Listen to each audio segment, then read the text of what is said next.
Bueno, Memoria y Verdad nace de, pues en principio de cuentas, sabiendo que el derecho a la verdad es un derecho de la sociedad. Es un derecho de las víctimas, pero también de la sociedad. A la sociedad también le dolieron los 43 de Ayotzinapa, le dolieron los 22 de Tlatlaya y le dolieron los 72 de San Fernando. En ese sentido, nosotros creemos que es importante que la sociedad sepa lo que pasó, sepa quiénes fueron quienes cometieron estos delitos y qué es lo que el Estado está haciendo para que no vuelva a suceder algo como lo que sucedió hace 50 años o como lo que sigue sucediendo hasta ahora. En ese sentido es que la idea de Memoria y Verdad era decir, tenemos que construir socialmente verdades sobre los 15 casos más enigmáticos de la historia de México de violaciones graves a derechos humanos.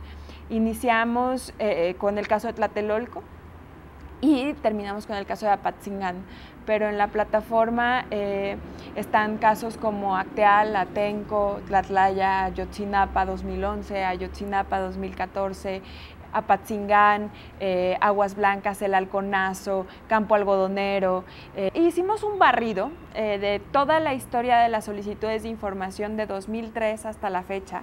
Este fue un trabajo en conjunto con el Instituto Nacional de Acceso a la Información, con el Centro de Derechos Humanos Miguel Agustín Pro, con Fundar Centro de Análisis e Investigación y con el Programa de Derechos Humanos de la Universidad Iberoamericana.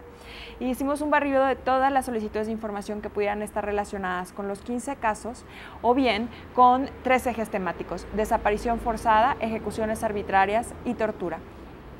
En ese sentido, derivamos en más de 3,000 solicitudes de información y las que estaban directamente relacionadas con los 15 casos eran 1,300 solicitudes de información.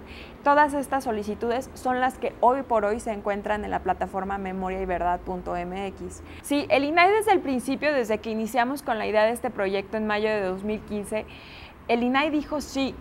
Este proyecto no es una evaluación a la transparencia en violaciones graves a derechos humanos. Este es un proyecto de conocimiento público de violaciones graves a derechos humanos. En ese sentido, es que no nos podíamos quedar con la respuesta del Estado. Una cosa es evaluar la transparencia, que es ahora lo que estamos viendo es que el sistema no funciona para garantizar el derecho a la información de violaciones graves a derechos humanos, pero se perdió la idea principal de que era un portal para el conocimiento público de violaciones graves a derechos humanos. Ahora el conocimiento que podemos tener de esta plataforma en esta primera etapa, porque no está muerta, es precisamente que el Estado ha estado mudo sobre estas violaciones graves a derechos humanos y no hay una efectiva rendición de cuentas sobre lo que pasó. Cada uno de los casos tiene una relatoría del caso, está escrita en una cuartilla, con la intención de que esa cuartilla dé luz sobre qué fue lo que pasó. Algunos de estos casos o algunas de estas relatorías fueron escritas por víctimas. Yo te puedo decir que en el INAI hay varios INAIs. Hay personas muy comprometidas que ciertamente pusieron el corazón y todo el esfuerzo en la plataforma, que se emocionaron y que realmente creyeron en él. Y había personas que simplemente, y que se ve a través de las resoluciones también, no creen en la rendición de cuentas en el uso del acceso a la información para ser un primer elemento para la rendición de cuentas, porque ciertamente falta mucho para rendir cuentas. El proyecto inició en manos del comisionado Joel Salas en el momento de mayores bríos de la transparencia. El INAI había tenido muy buenos aciertos, había desclasificado el expediente de Ayotzinapa, los más de 122 tomos, desclasificó parte de la averiguación previa de Tlatlaya y eventualmente el proyecto dejó de estar en manos de la Comisión de Gobierno Abierto y pasó a estar en manos de la Comisión de Archivos. Y en ese momento fue en el momento en el que empezó a caer un poco la idea de consenso, de diálogo interno y de mucha estructura, porque desde un principio la Comisión de Gobierno Abierto está a manos de Francisco Acuña, y creo que es importante decir que ahí sí hubo una cierta ruptura del diálogo, y creo yo que es importante decirlo porque el INAI es una institución por la que todos luchamos y en la que todos queremos creer, ¿no? y que ha tenido muy buenos aciertos, ha tenido grandes desaciertos, pero creo yo que nos conviene más un órgano ciudadano que esté ordenando y que esté por la apertura de información. En ese sentido, creo yo que hay un grupo de comisionados muy comprometidos. En las resoluciones se puede ver claramente cuáles son, en qué posiciones están cada uno. Pero hay más, no hay, en este proyecto de Memoria y Verdad no hubo una diferencia al respecto al comportamiento general. Ahorita todavía estamos en negociaciones. Francisco Acuña ciertamente fue una de las personas, uno de los comisionados que en determinados momentos tuvo menor diálogo con nosotros. Creo yo que no estuvo, creo que no está acostumbrado a hablar con la sociedad civil. Y creo yo que no es una persona tampoco que ha estado muy comprometido con el proyecto desde el principio, como sí se vio en el caso de Joel Salas, ¿no? Que siempre estuvo al pendiente del proyecto, que soñó con nosotros el proyecto, que incluso tuvo la idea de ampliarlo hacia decir no es solamente el acceso a la información de violaciones graves, es el conocimiento público de las violaciones graves a derechos humanos. En ese sentido creo que sí es importante como decir que hay un grupo de funcionarios públicos que hicieron gran diferencia y que hoy por hoy también siguen luchando porque este proyecto se mantenga. Yo también creo que es importante decir que el INAI esperamos, o sea, tenemos próximamente, el día de ayer hicimos un emplazamiento a todo el pleno del INAI porque al final a nosotros el pleno nos comunicaba por los 7 comisionados, nunca nos comunicó por uno o por otro.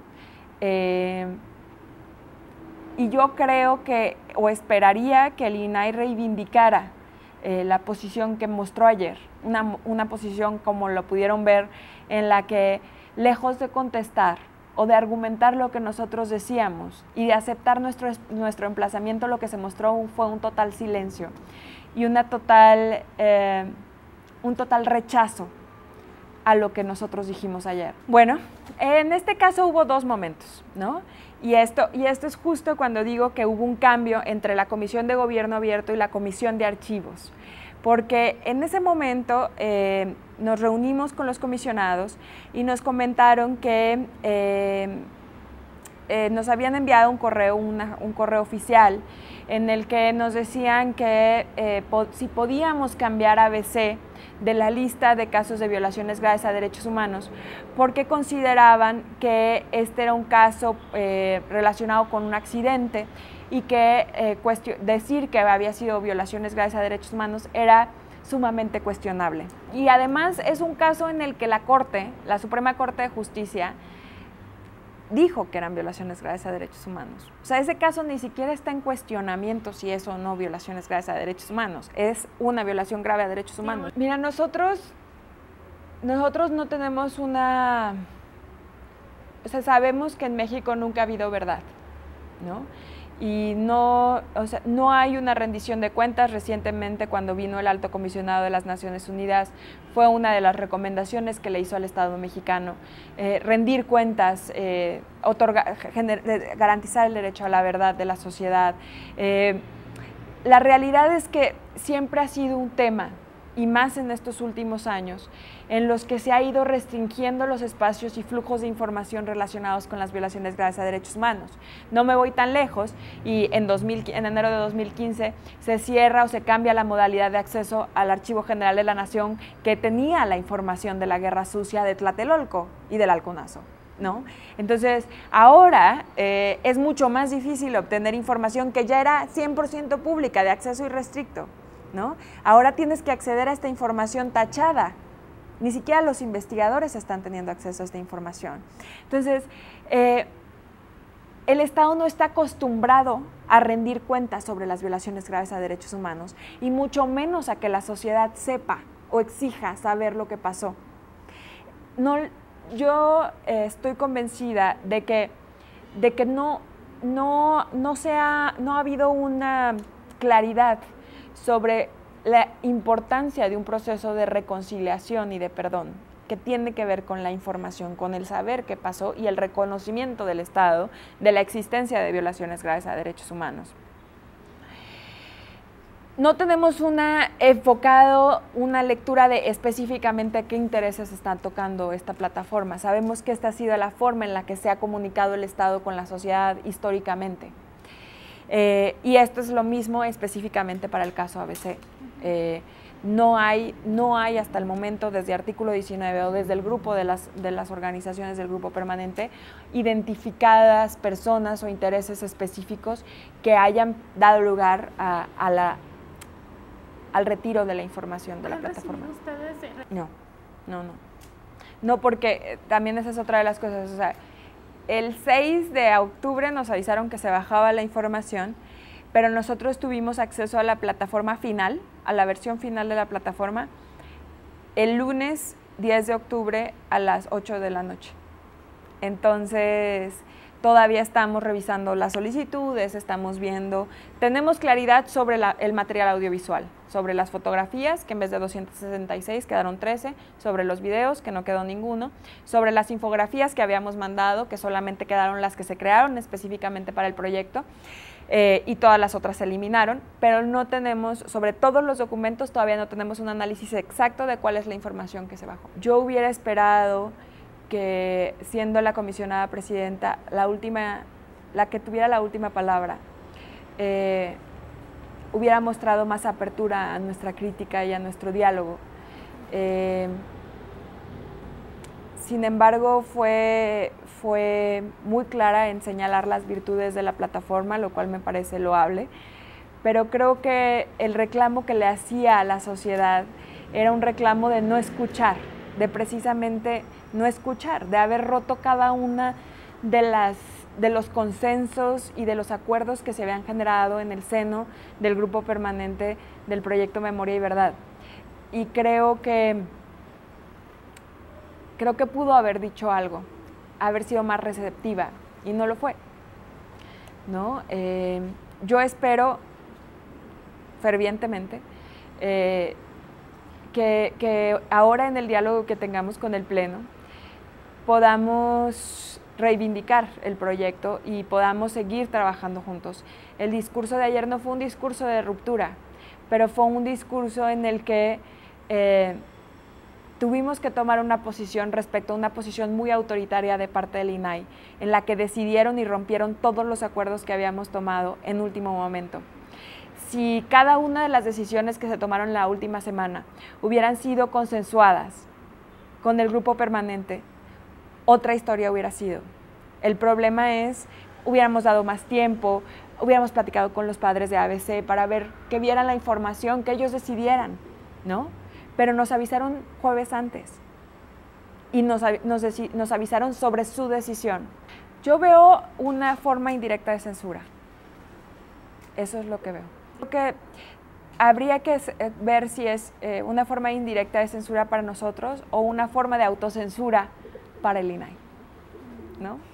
Esta plataforma es una plataforma ciudadana y aun cuando el INAI decida no seguir con el proyecto, esta plataforma no se va a morir, ¿no? Esta plataforma va a seguir con el trabajo de los ciudadanos y va a con el trabajo de la academia, y buscaremos otras formas y otros espacios para poder seguir publicando la información. Esperamos que sea con el INAI.